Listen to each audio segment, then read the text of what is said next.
It-tielet edizzjoni tal-Valletta Local Food Festival mistennija toffri vetrina u pjattaforma unika għal palat u l-kultura kulinarja Maltija.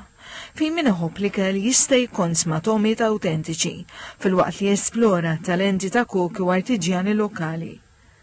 Id-direttur artistiku tal-Valletta Local Food Festival Charles Bone qal li il-Valletta Local Food Festival ser joffri opportunità biex il-pubbliku jesperjenza t-talent, il-kreattività u l-passjoni tal-koki. Li-tradizzjonijiet tagħna ma jintilfux, fimt? Mhux nieklu kollox lest, speċjalment illum bil-mobile, fimt, kwaħt iġib l-ikel lest id-dar. Nippruvaw qegħdin indaħħlu iktar kultura tal-ikel Malti tradizzjonali li evolva ma' żmien f'Malta.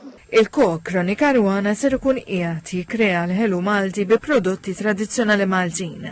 Filwaqt li jaqsam l-arfin u jagħti wkoll xi pariri msejsa fuq l-esperjenza tiegħu bħala dulċir prim. Prodotti li nsibuhom Malta, l-fili ħasel minn posti partikolari Malta, rikotta, larinġ, żejt ta' żebbuġa u bihom nagħmel ħelu li huwa ovvjament modern, biss ovvjament nuża ingredienti lokali. Il-viżitaturi jistgħu wkoll igawdu minn birer artiġjanali, imbit, ġobon u żjud ta' żebbuġa.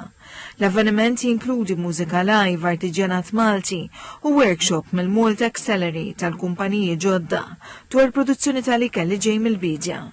It-tħula l-festival huwa b'xejn. Waqt it-tnedija tal-festival iċ-ċerman tal-Aġenzija Kulturali għall-Belt Valletta, Jason McAuliffe qal li l-Valletta Local Food Festival jiċċelebra l-qofol tal-kultura Maltija.